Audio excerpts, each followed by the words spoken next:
сала Динараға Ертеңіне көзін аша сала Динараға хабарласты. Қашан келесің деді, амандаспай тұрып. Құрбым-ау, не болды? Таң енді атты ғой. Біраздан соң шығамын, бару үшін 2-3 сағат өтеді, түсте жетемін деді. Түске дейін оны-мұны пісіріп құрбысын күтіп алды. Енесі құрбысының келгеніне қатты қуанды. Айжанардың жабырқап жүргенін көрген соң ба, Динара мен шер тарқатса біраз көңілі жайланар деп ойлады. Асылханды алып, бөлмесіне кіріп кетті. Екі құрбы әңгімеге кірісті. Бар жағдайды жылап отырып айтып берген Айжанар енді не істеймін дегендей Динараға қарады. Динара өл баста Асқарды ұнатпағанын, жеңілтек қыздармен қыдыратынын, өткен жолы жұмыс бабымен қалаға келгенде Асқарды жолай көріп қалғанын, қаланың сылқымдарымен көлікте отырғанын бірін жайып салды. Айжанар басында өзі жақсы көріп, Асқарға тұрмысқа шыққанына қатты өкінді. Енді не істейді? Өз қолын өзі кесе ме? Баласы Асылхан ше? Кесіз өседі ме, үлде кесімен бірге бола тұра ке тәрбиесін көрмей өседі ме? Атанама қалай айтамын? Құдай-ау, қалай танымай келгенмін өз күйеуімді? Ғашықтықтан оның оғаш қылығын көрмей келгенім бе? Санада сансыз сұрақтар. Жауап таппай қалжыраған жүрек. Динара кетуге жиналды. Бірақ Айжанарға өз ақылын айтты. Құрбым, еркектің бірі қызқұмар. Сұлулыққа қызыққыш келеді. Оны тек өзіміз ғана түзеп алуымыз керек. Айдаладағы қаңғыған сайқалдар үшін отбасыңды ойрандама. Ат айналып қазығын табады. Балаңның болашағын ойла деді бетінен сүйіп. Сығалай естіп тұрған енесі құрбысының парасатына тәнті болып, іштей рахметін айтты. Екеуі сыртқа беттеді. Дауыстарынан енесі шығып, немересін ұйықтатқанын айтып, Динараға кеш боп қалды. Ертең демалыс, қонып кетпедің бе деді. Динара, рахмет апай, жұмыстарым өте көп, жазуларым бар еді. Талай келіп мазаларыңызды аламын ғой деді күліп. Сол кезде сыртқы қақпа ашылып қатты дауыспен машина кіріп келді де үшеуінің алдына кеп тоқтады. Асқар екен. Аяғынан тұра алмастай мас. Машинадан түсті де, тіке Динараға беттеді. Саусағымен нұсқап, сен ғой иә мені үйіме жамандауға келген. Өткенде көшеде көргеніңді жайып салдың ба? Салдақы. Қатыныма қызықтың ғой иә, бай жерге тиіп алды деп. Сөйтіп көре алмай ұрыстырып жатырсың деді тілі күрмеліп. Жалғасы коммент. Айжанар барып қолтығынан демеп, Асқар мұның не, Динара менің жағдайымды сұрауға келіпті дей бергені сол еді, алдама. Жоғалыңдар бірің. Ауылдың дым көрмеген бишаралары. Сені баста ауылдан шыққан деп менсінбегем түсіндің ба? Өзің жабысып қоймадың. Папа да тұрып алды осыны аласың деп деді де тілтіректеп табалдырыққа отыра бергені сол, тайғақ кафелге аяғы тайып омақаса құлады. Айжанар жүгіріп барып қолтығынан демеп еді, итеріп жіберді. Жоғалыңдар бірің. Асылхан қайда деді. Осы уақытқа дейін сөзге араласуға қорқып тұрған енесі немересінің атын естігенде, балада шаруаң болмасын. Деді де күйеуіне хабарласып тез үйге келуін сұрады. Арада 10 минут өтер-өтпес жарас, Асқардың кесі келді. Оған дейін Асқарға сөйлеуге ешкімнің батылы жетпеді. Ессіз ол үйленбей тұрып 2 рет анасына дауыс көтеріп кесі арашалап қалған тұғын. Қайтсын енді, қарғайын десе жалғызы, қарғамайын десе жалмауызы. Содан бері анасы Гүлсара Асқарға қарсы сөз айта алмайды. Удай мас кезінде мүлде. Жарас келіп мін жайға қанық болған соң баласын сүйемелдеп өз бөлмесіне алып кетпекші. Қысқа сөйлейтін атасы, әңгімені ертең мына хайуан есін жинағанда жалғаймыз деп шорт кесіп кіріп кетті. Динара асыға басып көзі жасаурап қақпаға беттеді. Айжанар шығарып салып тұрып, үйіне шақырғанына өкінетінін айтып кешірім сұрады. Динара қоштасып жүріп кетті. Ертеңіне таңертең атасы Асқарды бетіне су шашып оятып алды. Жүгірмек, иттің баласы. Қашан адам боласың сен хайуан? Үйленсе тыйылар дедік, балалы болса тыйылар дедік. Не бар ойыңда өзі? Мына үй, мына компания тірнектеп жинаған мал мүлік мен үшін бір тиын. Сені деп жүгірдім біріне. Байлыққа мастанған хайуан. Қазір барып нотариус арқылы барлығын Асылханның атына аударамын да сені үйден қуып шығамын. Сонда адам боларсың деді, ашуға булыққан кесі қалш-қалш етіп. Бағаналы беріміз бақпай отырған Асқар күліп жіберді.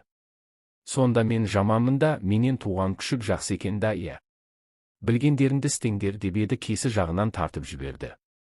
Асқар, сонда өз ұлыңды мына ауылдың қара қатынның алдында позорын шығарғаның амсың бе? Сен келдің осыны үйге. Мен мүлде ұнатпағамын бұл бишараны, деді Айжанардың иығынан нұқып. Көзінен тарамдап аққан жасты сүртуге шамасы келмеген Айжанар орнынан ақырын қозғалды да, жарайды, өзіңе теңін тапта, қайта үйлен деп бөлмесіне заттарын жинауға кетті. Енесі қалбақтап Асылханды көтеріп Айжанарға жалтақтап, ештеме айта алмай тұр. Кетпе дейін десе, баласының айтқаны анау. Келінімнің бағын байламайын, бара қойсын дейін десе, кішкентай Асылханды қимайды. Осы кезде сырттан келін деген зілді дауыс шықты. Әу деп сыртқа шықты. Атасы Айжанарға ешқайда кетпейтінін, Асқарды үйден қуғанын айтты да, сөздің тоқ етері: менің енді Асқар деген ұлым жоқ, ал сен осы үйдің қызысың, деді де көлігіне отырып кетіп қалды. Үлкеннің сөзін екі етіп көрмеген Айжанар не істерін білмей тұрып қалды. Енесі қуанып Асылханның бетінен сүйе берді. Солай күндер өтіп жатты. Асқардан мүлде хабар жоқ. Көрдім, білдім деген жан жоқ. Айжанар бір күні көмекші болып жүрген қызды базарға жұмсайын десе үйден таппады. Енесінен сұрап еді, сыртқы қақпаны жуып жүргенін айтты. Көшеге шығып, қызды базарға жұмсады да, үйге беттегені сол еді. Ту сыртынан біреу шақырды. Жалт бұрылса, көшенің арғы бетіндегі үйдің келіні екен. Айжанар келін болып келгеніне жылдан астам уақыт болса да, көшеге шығып біреумен сөйлесіп, көршімен танысып көрмепті. Көршінің келіні Жансаяны сырттай көргені болмаса тілдесіп көрмепті. Бүгін соның реті келіп тұрған сияқты. Айжанар Жансаяны қақпа алдында күтіп алды. Жансая жақсы келін болғанымен өсекті де жақсы айтатын еді. Ол амандасты да, күйеуің көрінбейді ғой деді. Айжанар енді сөйлей беріп еді. Көршісі жұлып алғандай: е билем ғой бірін, сен келмей тұрғанда да қырғын сойқан болатын бұл үйде. Асқар нашақор екенін білесің бе деп түйеден түскендей лақ еткізді. Содан соң аузына жұқпай бірін жіпке тізгендей баяндап берді. Айжанардың білмеген не бір әңгімелерін көрші келіншек жайып салды. Асқар жалғыз ұл болғандықтан өте шолжаң болып өсіп, тәрбиесі жүгенсіз кетіпті. Үйленбей тұрып екі рет кесінің арқасында темір тордан құтылған. Айжанардан бұрын өзі секілді көшенің тәрбиесімен жүрген Сел деген біреуді үйге алып келіп үйленем деп сойқан шығарыпты. Жүрген ортасы есірткі мен ішімдікке сылқиятындар екен. Тіпті соңында анасына қол көтерген ұлды тура жолға түсер деп Айжанарға үйлендіргенін айтып берді. Ары қарай бірін естісе, бірін естімей мең-зең үйге кіріп кетті. Одан әрі шыдай алар емес. Ойында тек ажырасу. Баласын киіндіріп, өзі заттарын жинап жүргенде аяқ астынан Асқар кіріп келді. Көздері қанталап тұр. Есірткіге елтіген есерсоқ келе сала Айжанарды қылқындырып: сен сайқал ма, үйімді менен тартып алатын, кемнің мені қуып шыққанына місің ба, ендеше көрсетейін саған, деді де шашынан сүйреген бойда үлкен залдың терезе пердесіне шашын орады да бүйірден ұра бастады. Соққы күтпеген Айжанар бірден есінен танып қалды. Тарс-тұрс дыбыстан Асылхан жылап қоя берді. Енесі жүгіріп келіп ажыратпақшы еді, қанталаған көзімен алара қарады да итеріп жіберді. Оқыс құлаған анасы сылқ етіп құлаған бойда орнынан қозғалмады. Келіншегімден ұрған ол есірткінің кесірінен не істеп жатқанын ұққанда жоқ.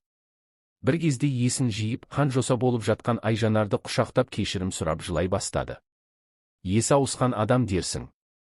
Асылханның қатты жылағанынан сыртта жүрген көмекші қыз жүгіріп кірді де шыңғырып жіберді. Айжанар мен Гүлсараның ауруханада жатқанына бүгін 7-ші күн. Оқыс құлағанда омыртқасына зақым келген Гүлсара алдағы өмірде арбаға таңылатынын естігенде өмірден бас кешіп кеткісі келді. Айжанардың бет аузы қалыпқа келе бастады. Есікті ашып атанасы Досхан мен Сәуле кіріп келді. Қызының осынша қорлығын көрген ана көз жасына ерік берді. Ал кесі ауруханадан шығып ауылға үйге кететінін айтты. Сол күнгі оқиғадан соң Досхан құдасымен ара қатынасын үзді. Айжанар ауылға келгелі айдың жүзі болды. Жеңгесі оны күтіп, ауруынан айығып, денсаулығы қалыпқа келе бастады. Ал Асқарды сол күні милиция алып кеткеннен оралмады. Негізінде, жарас Асқарды милицияның аузын жауып, алып кетіп емдеу орталығына жатқызған болатын. Ол өте ұзақ емделді.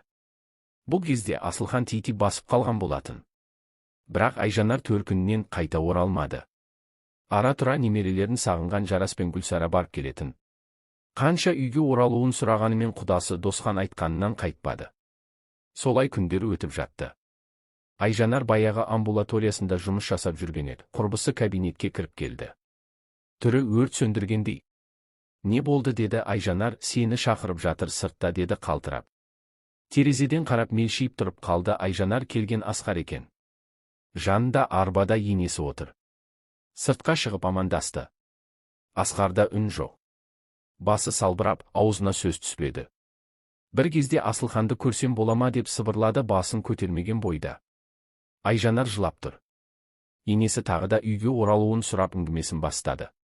Үнсіз тыңдаған Айжанар Асылханды үйде екенін айтып, өзі жұмыстан босайды алмайтынын айтты да кіріп кетті. Соңғы үміті сөнгендей Гүлсара бұрылып көзінің жасын сығып алды. Қайын жұртына келген Асқар баласын иіскеп біраз тұрды да, «Мен бір сендерді алып кетемін» деп сыбырлады. Досхан келмей ештеме айта алмайтынын айтып, Сәуле құдағи мен күйеу баласын шығарып салды. Соңы Асқар үйіне келген соң кесімен анасын отырғызып қойды да, жыларман халде Айжанарды қайта үйге алып келулерін өтінді. «Ол мені ешқашан кешірмейді. Сіздердің сөздеріңізді жерге тастамайды ғой», деді. Кесі ызалы адамдай тесіле қарады да, «Біздің сөзімізді жерге тастамайтын болса баяғыда-ақ алып келетін едік қой.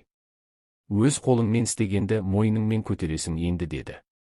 «Балам, бізге қарашы, осы жасқа келгенше тірнектеп дүние жинадық. Саған, сенің ұрпағыңа деп жинадық. Бірақ сол байлықтың бірі сенің тағдырыңа көмектесті ме? Тіпті Асылханның жөргегіне де жарамады ғой», деді қайтып келген Гүлсараның сөмкесін көрсетіп. Айжанар енесі алып барған памперс, киім-кешектің бірінде алмай, сол күйі қайтарыпты. «Кеш ойландың балам, барыңды бағалауың керек еді», деді де кесі шығып кетті. Ертеңіне ауылға тағы кетті Асқар, тағы амбулаторияның алдында отыр. Айжанарды шақырмайды да. Тек сырттай терезеден болсын көріп кетеді. Осылай келіп кетіп жүргеніне 2-7-ден асты. Айжанар да мұны көріп жүр. Дегенмен сыр білдірмей жүр. Асқар күнде амбулаториядан қайтарда ұлын көріп кетуді де детке айналдырған. Асылхан кесін танып қалды. «Папа» деп мыз боп қояды өзі. Досхан қанша қарсылық білдіргенмен Асқармен ұлын айырмайтын. Кесі болған соң көруге хақысы бар дейтін. Ертеңіне Асқар тағы келді. Амбулаторияның алдында скамейкада күн ұзақ отырды. Түстікке шыққан Айжанар жанынан өте беріп еді. Қолынан ұстай алған Асқар ақырын ғана «Кешірші мені, Айжанар» деді. Осы сөзді күткендей Айжанардың көзінен жас тамып үлгерді. «Кетейікші өзіміздің үйімізге, қымбаттыларыммен бірге өмір сүргім келеді» деді Асқар тағы да баяу үнмен. Айжанар үнсіз ғана қайта бұрылып амбулаторияға кіріп кетті де тіке бастықтың бөлмесіне кірді. Сол жерде отырып қағазға бірдемелер жазды да бастыққа ұсынды. Қараса жұмыстан кету туралы арыз екен. Бастығы себебін сұрап еді. Айжанар мүлде естімеген адамша ашық тұрған терезеге қарап тұра берді. Бастығы бұрылып қараса, екеуі бір-бірін көзбен ғана ұғынып тұр екен. «Жарайды, қазір қол қоямын, бірақ қайта жұмысқа алыңыз деп келуші болма. Ескертемін, енді қайта жұмысқа алынбайсың» деді. Айжанар жарайды дегендей басын изеді, терезеден көзін алмай